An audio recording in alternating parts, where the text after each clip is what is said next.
Good morning, people. Good morning. This is Spirit Journey. Today is Wednesday, May 25, 2022, and the time is approximately 3:20 in the morning. Good morning. Good morning. Here, my windows is open, and it's a nice, cool breeze out there. Yes, this is the New York City skyline. And the weather here is getting warmer. Summer is around the corner. Well, what do I want to talk about today? Yeah, just before bed, I was watching YouTube videos and found a video regarding the event that happened in Uvalde, Texas. Wow, my condolences to the parents and friends, relatives of the people, the children and the teacher, and the grandma. There was another violence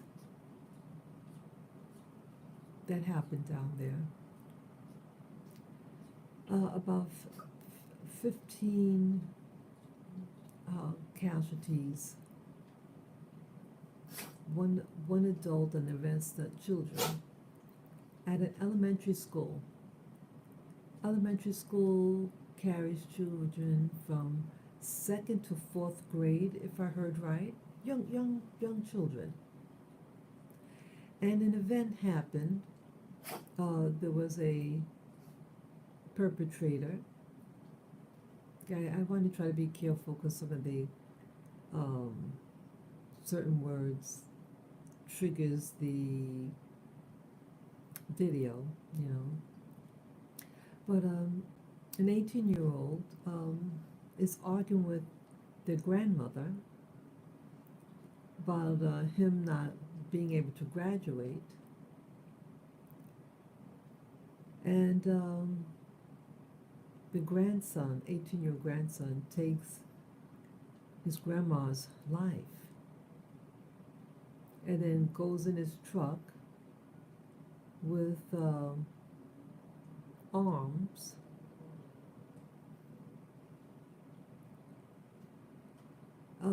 drives in a ditch, but runs and runs into a school, the elementary school. Now, was he driving to purposely get into that school? That I don't know. But one thing, when he got out of that ditch, he enters the school by force and does carnage. How awful. Why is this happening again? When I heard this story, and when you look at the photo, they did find, they did get a photo of the guy, the alleged, perpetrator.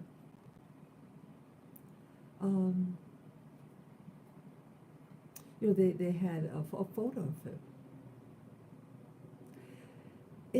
This whole thing reminds me of another incident that happened. I think in that incident, the perpetrator was, they also enter a school. Isn't the one that his last name was it Adams or something like that? And the guy really looked creepy. Really, really looked creepy. And yeah, because remember the person had an altercation in his home and does the same thing to his family members. And it goes to a school. Yeah, that's I think the mother worked at the school. I forget the name of, yeah, I think the last name was Adams or first name Adams, but it sounds really similar. Very, very similar. And it's like, what is triggering these guys? It's like a trigger that something set them off, and this, you know, it's just very wow. Yeah, the thing in Uvalde, Texas, that's in yeah, it's in the southern part of Texas, near the south of the border. Um, think um, a Hispanic district. The perpetrator, um, Hispanic also, and it's not to my surprise that the law enforcement um, um, shot and killed him, and rightly so. I always get confused though when the perpetrator is a white person, or I should say, a non-Hispanic white person. Somehow they're able to talk them out of it, or just to get the leg or the arm, so the person lives. It's always staggering for me, and I think a lot of others when you hear you know the outcome of an event.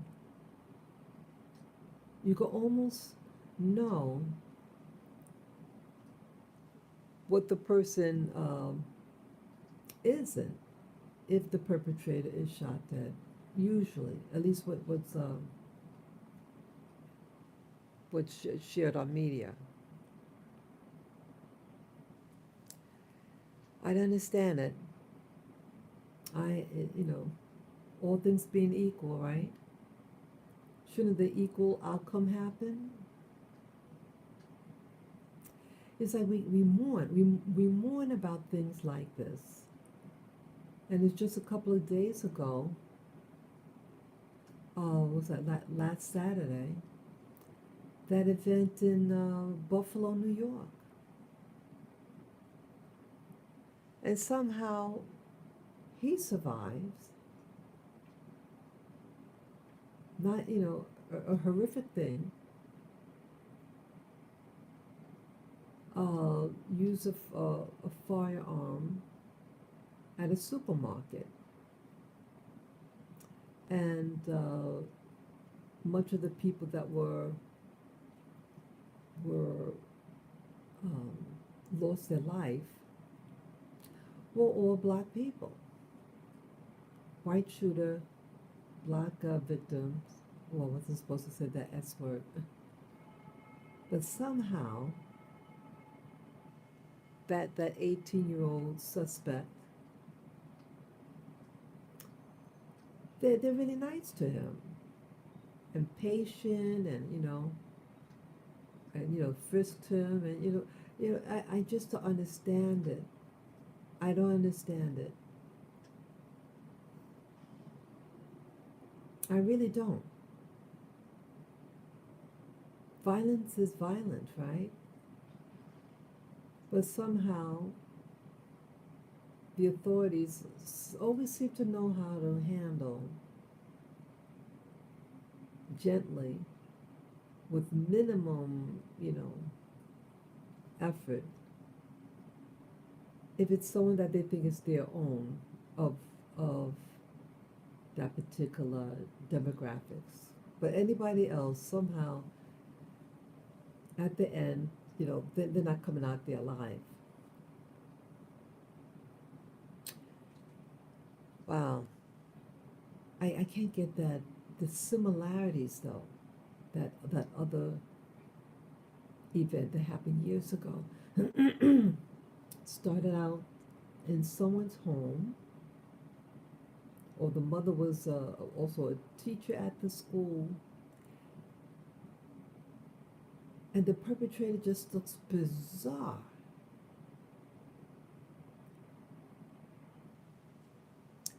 I wonder, what are they doing to these kids? It seemed as though these young men, young teens, are triggered and have access to these weaponry. I don't know. And I think all this is to head, to change laws. I think these kids are being triggered. These are medications that they know harm children. Um, but they still give it to them. Again, I don't know in this case with Uvalde, Texas. It's still early to know. But you notice the photograph that you have of him, he look kind of angry. Why are these children so angry? I remember my going to school in New York City. Elementary school was violent almost every day, and junior high school was violent. And back in those days in New York City, you could pretty much know who was doing the physical violence. Yep. It affected the way that I thought about myself and people from the community I belonged to. I was afraid of them.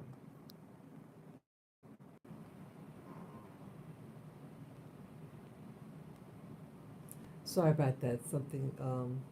Someone's trying to communicate with me on my device and it interrupted. My apology. Yes, good morning, viewer. Yeah, I lived in fear much of my childhood,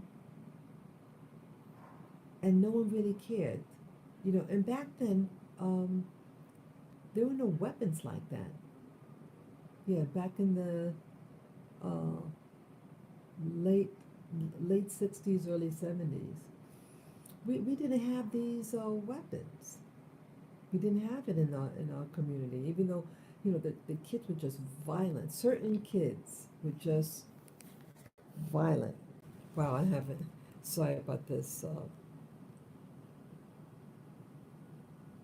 Sorry about that. The disconnection. Yeah, I lived in fear much of my childhood. Going to school was no learning. It's just like a holding pin. And see, that's what happens in uh, black neighborhoods. A lot of violent. The kids are just violent, and it's not all the kids. It's like a handful of them, but they cause havoc.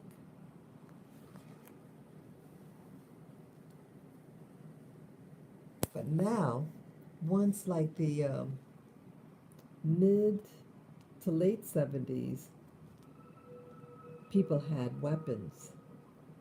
Children had weapons, or the gangs. Yeah, I didn't know of any gangs in school in the late 60s, early 70s. I didn't know about that. At least I never saw any evidence of that.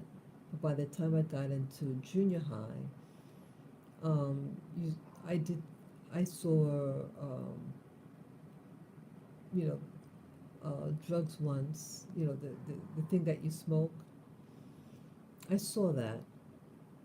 Um, but now it's a whole new ball game. Schools.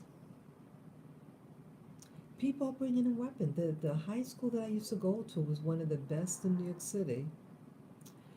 And when you go through that front door, there's a machine right there for you to scan everything. So violence in school is nothing new, especially in large cities like New York City. And if it's a black predominantly black school. But now you're having non-blacks and white schools, predominantly white schools, and you see the increase in violence, severe violence. And you got to ask yourself, what is happening? See, what happened, what developed it, came about many years ago, but it went on deaf ears. The violence, because it didn't happen in certain neighborhoods or certain demographics. But now, these demographics that were um, spared this type of carnage is now spilling into it. Now the so-called innocent neighborhoods, innocent schools, innocent demographics, it's now in your neighborhood.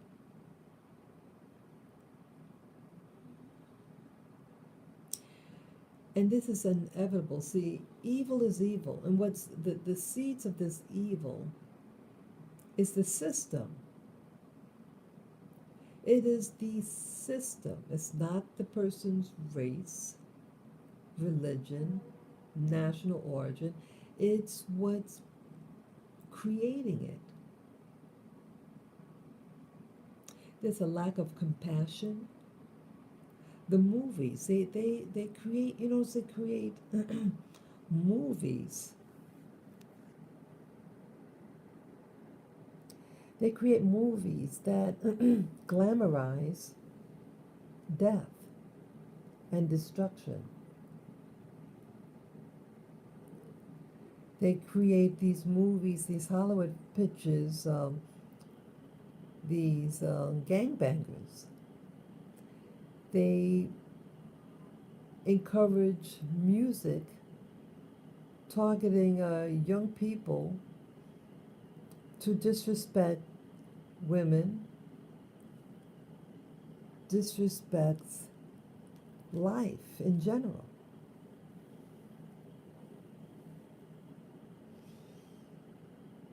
Yeah, I live in New York City, and sometimes just taking a stroll, you have these individuals who are in their cars, and they're playing this loud music,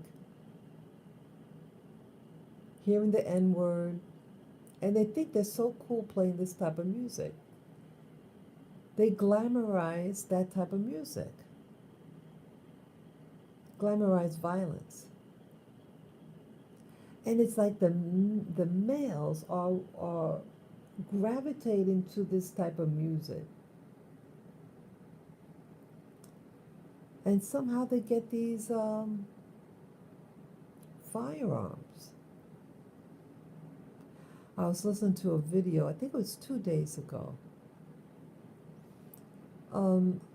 There's a black man who relocated to an African country.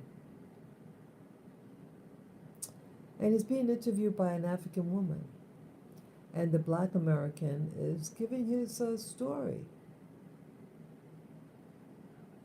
And he said, that he taught his own nephews what they call gang banging. He said, I did that. I mean, that he himself taught this and showed them how to do it. Wow. And he felt that as he got older, that if he stayed in his environment, that he wouldn't be alive. Yeah, it's a program. They program and target certain areas to behave just like this. What was the other thing I was going to say about him? Oh, yeah, I remember. He mentioned about a lot of times these black neighborhoods have like train tracks, and these trains would come in and stop for whatever reason at that area, certain black neighborhoods, and that they'll have these things, the uh, firearms for the people in that community to take and use it. Yeah, I never heard of that. That I never heard of. I mean, I've heard that things like that are brought, drugs and weapons are brought into these black neighborhoods, and that all this carnage happens. But I never heard that the trains, they ride these trains into,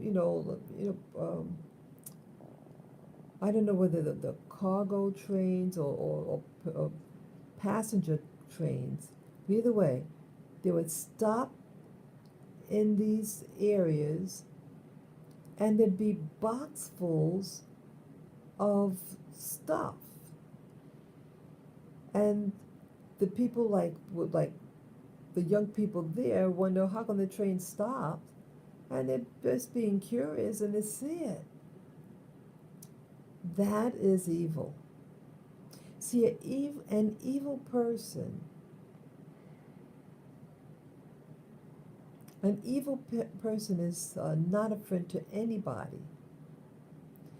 They may target black neighborhoods first because it's they want to see you dead. They want to see carnage. They want to see this division in communities. Well, one thing, it increases the value of the neighbor, I guess, other schools, other districts, but it pulls down the value of that community, financial value in the said neighborhood.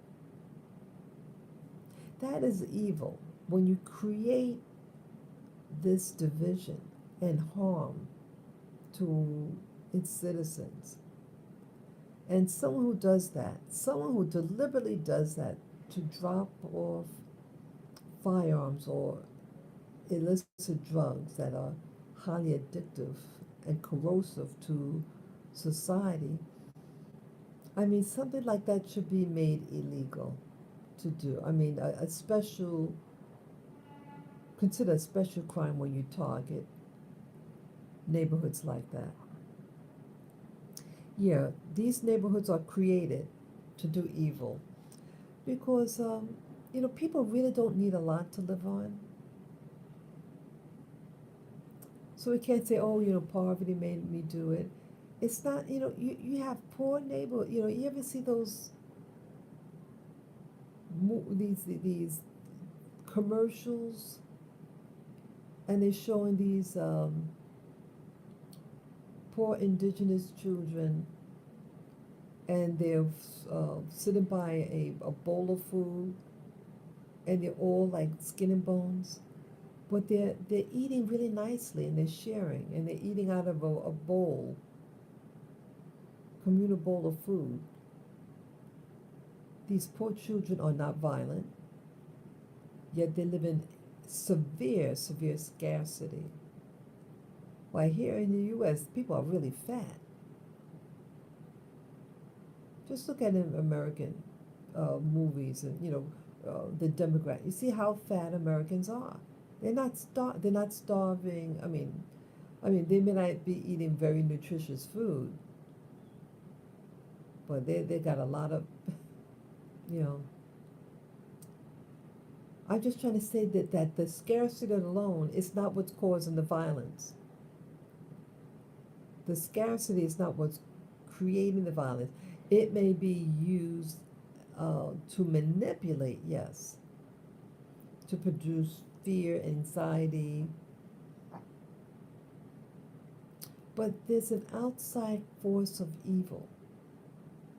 There's an outside force of evil. You see, like in those so-called third world countries that are skin and bone, literally skin and bones, you don't see violence. They also don't probably have the same type of television coverage like we have here. These other places, they live off the land, you know, they're one with nature. See, nature is healing, even in scarcity. Nature is healing. But see, in societies like here in America, and I live in a large city, New York City, you may have portions of the population with a scarcity, a type of scarcity, this frustration that comes about, and they're ready to pop.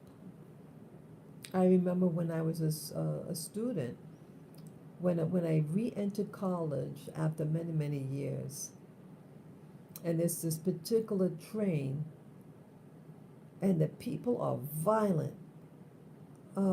This was the 6th train, early morning, you know, in the morning, and I was racing to school.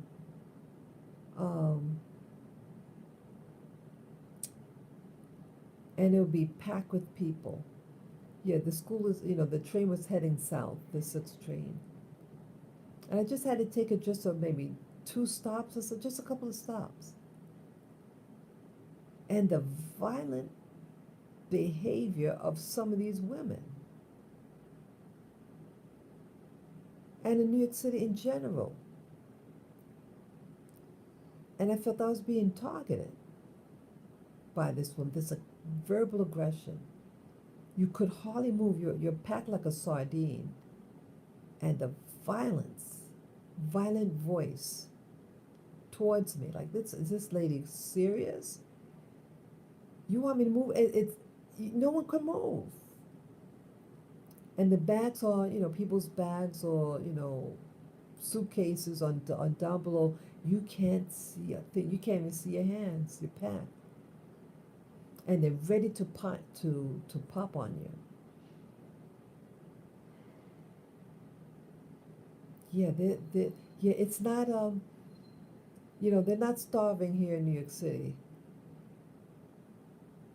Not like those pictures in those so-called third world countries where they're literally skin and bones.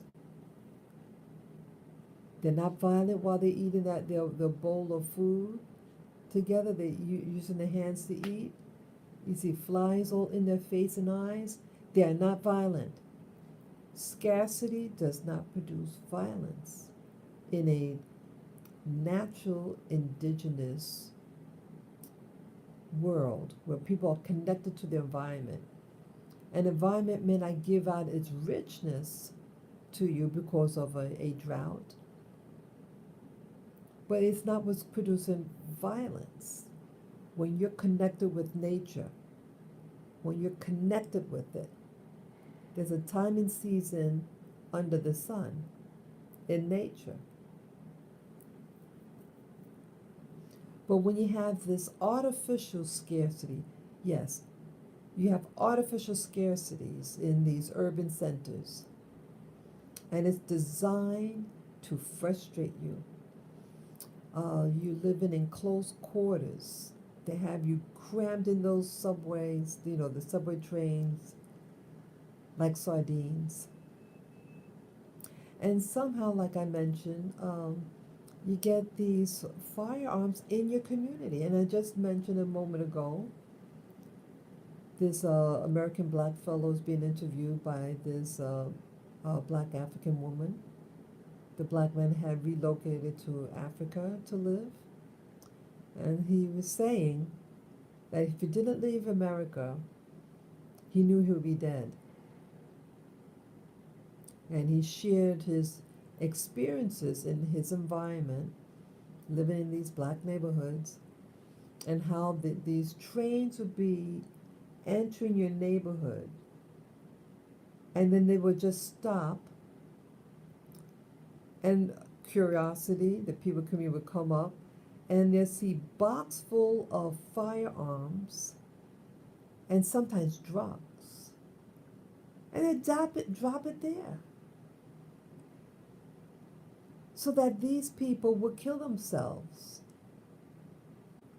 They get you hooked on these drugs to affect your mind, and then to steal from your neighbor. They allow you to get the guns, or they create gangs. You don't have all that stuff in those neighborhoods, in those so-called third world nations where you got that severe hunger. They're not shooting up each other. So what's happening? What's creating this environment?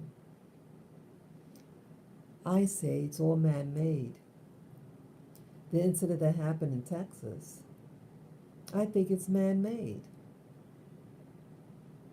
It's asking for trouble. In some of the incidences that you hear about, people who showed signs of some mental illness. Was it like the one that happened in New York, in Buffalo, New York? The year before the incident in Buffalo, New York, the perpetrator did something in school, and the authorities came, and I think they sent him to the hospital, but that was it. So it just seems like some things are done because they're waiting for it to happen. I don't call this real policing. When you let someone go, you let somebody go who is unstable, and then something happens, and then you cry. And they say, oh, we got to do legislation, someone got to do something. Well, you had an opportunity to do something before, and you failed to act.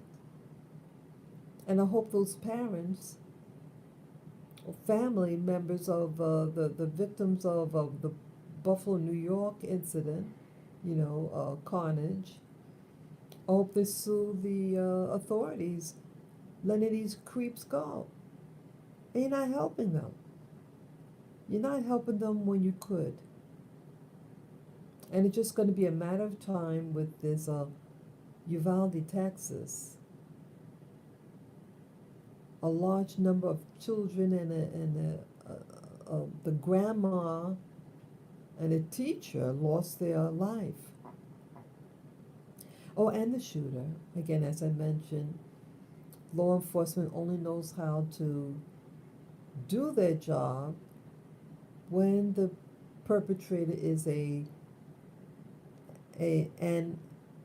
ethnic minority. In this case, it was a Hispanic fellow. But the one in Buffalo, New York, somehow they didn't know how to shoot. He allegedly just puts his hands up, took off his jacket, his vest, went on his knees and surrendered. But in between the time of him taking off his jacket, if it was somebody else, he would have been shot dead by those cops. They don't wait to see, someone going to raise their hands, and they just shoot anyway. This is also dangerous. It's dangerous. So even if you want to surrender, you can't surrender if you're a person of color.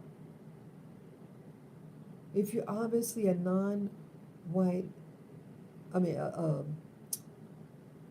if you're non-white, You can't surrender. But if you're white somehow, you could surrender and live. See, these are all questions you got to ask yourself. A criminal is a criminal regardless of their race, religion, national origin, color. It's about what is. Is someone shooting up people? Well, you know, you have a right to defend yourself, defend the community. I think this is all just like, because see, this happened before. The young guy that was, I think it started out in the person's home, and then they go to a school that they used to attend or that they were currently attending.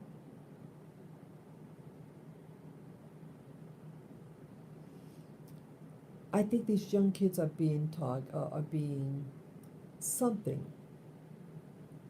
The medications, um, that they might be on these kids, these psychotropic drugs. Um, they, and you notice it's the males, the young males, this aggression, what's making these boys so violent? And yes, you got violent women too, these violent girls, but you usually don't hear about the females, or, with weaponry like that, doing that. See, they want to come after your rights to bear arms. See, they want to alter your constitutional right.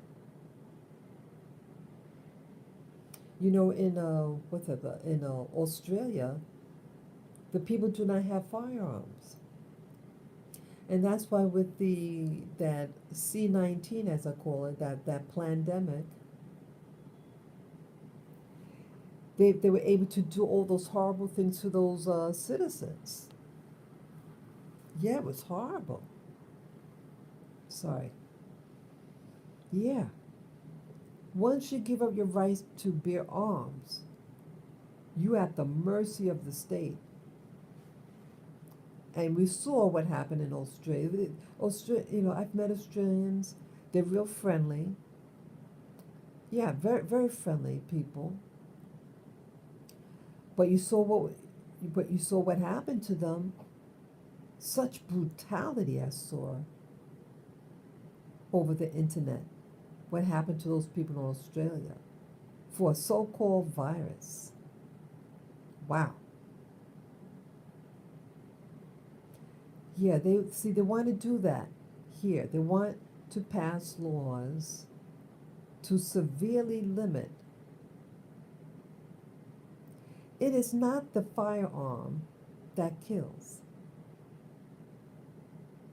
It's not the firearm that kills. It is a person and what they have access to. They will use whatever they have. If it's their bare hands, they'll use their bare hands. It's their mind and the stress that these young people are being put through, and the violent culture that's being worshipped here. Again, scarcity is not the cause for violence. You have places around the world where there's a scarcity of the populace, but they're not violent. They're actually living in peace and harmony. It's just scarcity. See, these are natural environments. These are natural people. But when you have, I call them syntheticers. These syntheticers are what's dangerous. These syntheticers are man-made. The syntheticers are disconnected from their natural environment. Oh, I see it's almost 4 o'clock.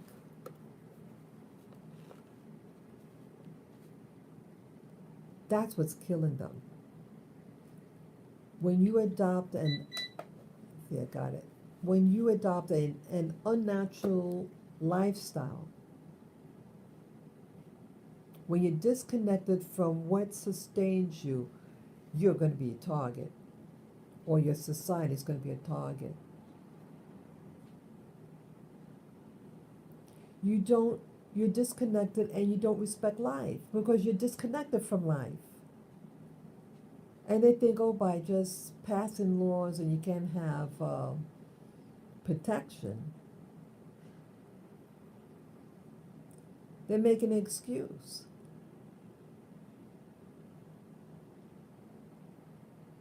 They want to take away your rights. And then they wanted to create you into the another modern day slave state.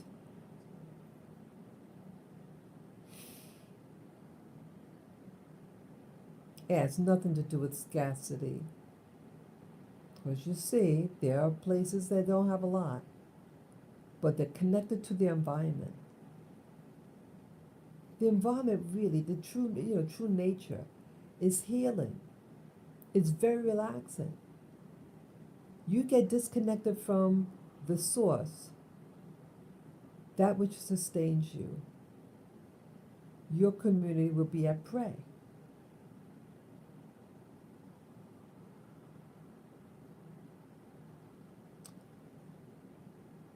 So it's not legislation.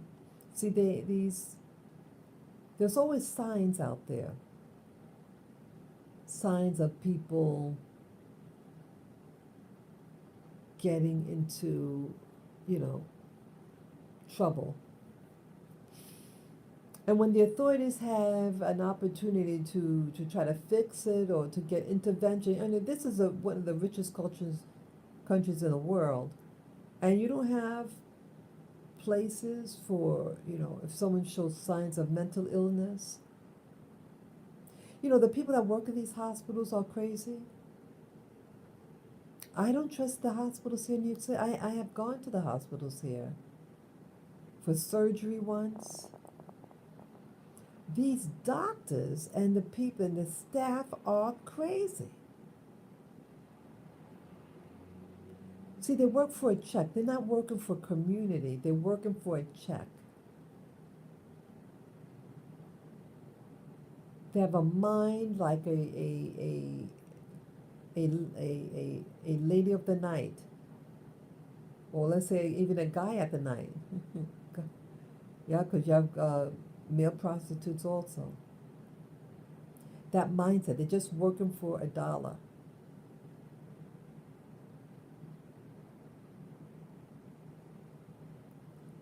Yeah, there's an attack on this society. The more unnatural your acts are in living, the more you're going to have this type of problem. But they want to try to resolve it. Oh, just pull away these weapons. Whereas you see what I mentioned a little earlier, that some neighborhoods, somehow these black neighborhoods will get these trains that just stop in the middle of your neighborhood and they drop off weapons and drugs, according to this one guest on the YouTube channel the other day. And he had to leave the country to go to Africa to save his life. So if I stay here, I know I won't live. He lived in a severely hostile gang environment.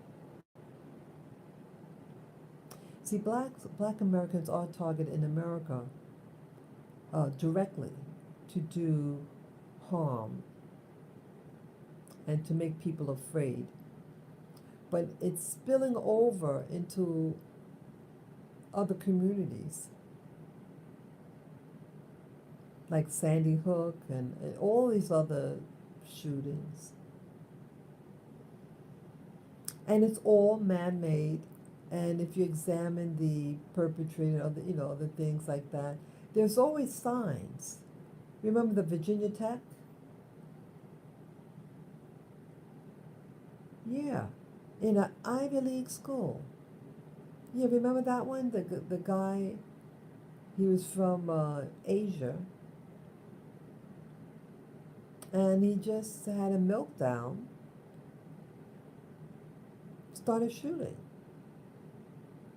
And the teacher said, talked about his mindset and thought, you know, one at least someone heard about his writing or something and said, hey, there's something not right. It was an English class, and what he was saying was kind of odd. And the I think the teacher initially, oh well, he just expressing himself. No, the guy was crazy. He had severe mental issues due to bullying. Um, he was from another country and getting the culture shock, and he wasn't thriving. He had mental issues. But someone spoke out about him, and then they didn't do it. They just made excuses for him. Look at myself. Last November, I was attacked by a young woman.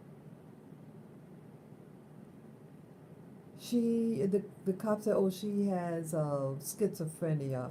We're just going to send her to the hospital. I don't care what she has. Throw her in jail. She attacked two other people just before me. Because after the event with me, when she was being apprehended by four cops, they came to me, two of them approached me, victims, and told me, hey, this lady attacked me also. Yeah, I let people know because people took out their cameras, their cameras to videotape.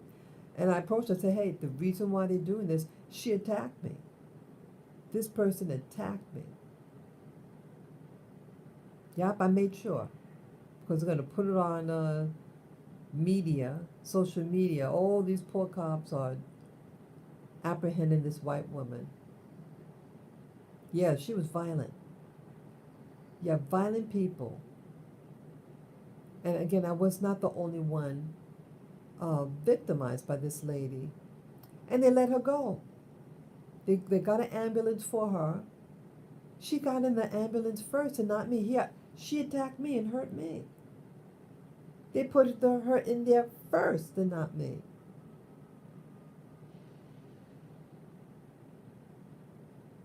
It's how they care. How they don't care.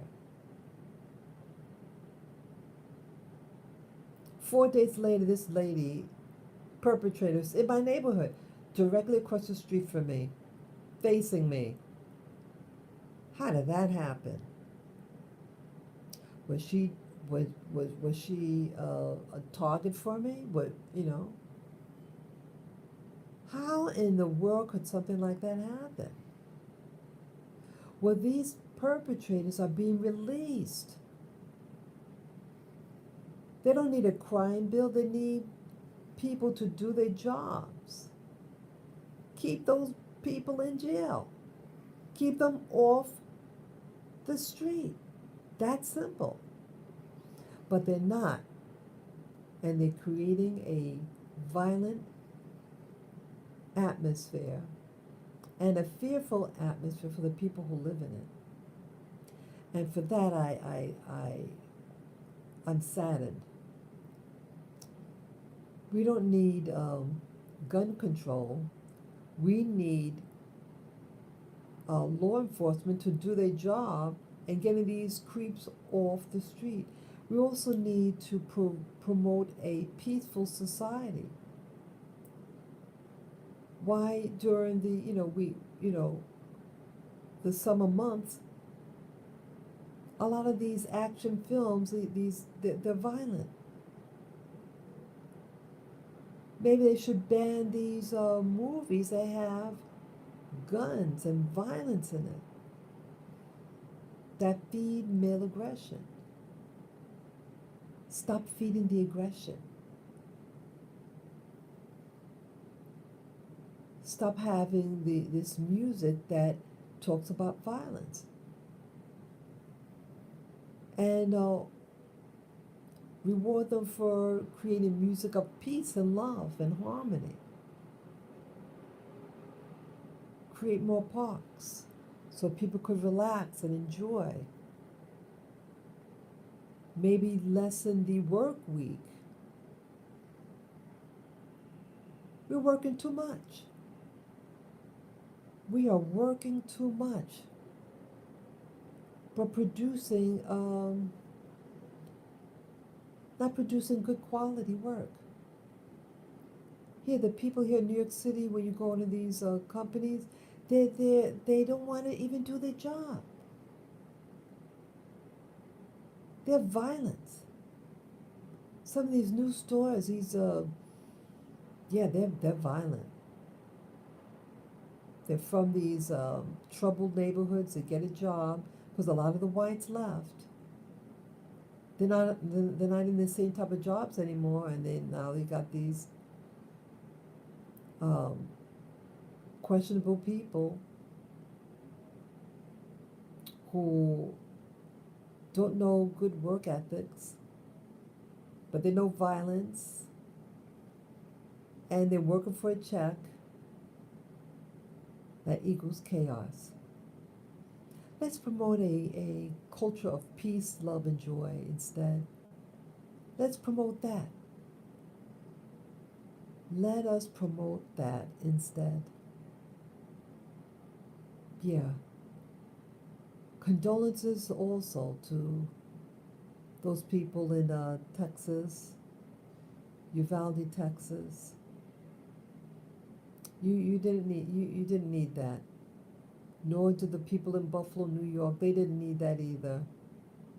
And all the other shootings and acts of violence on the street. This is a culture. The people who head this country are about a culture of violence. Pray that we get people who are humanitarian, people with consciousness, to get in these seats of power, to motivate peace and love for its citizens. Thank you all for listening. Peace and love to you. Thank you. Bye-bye.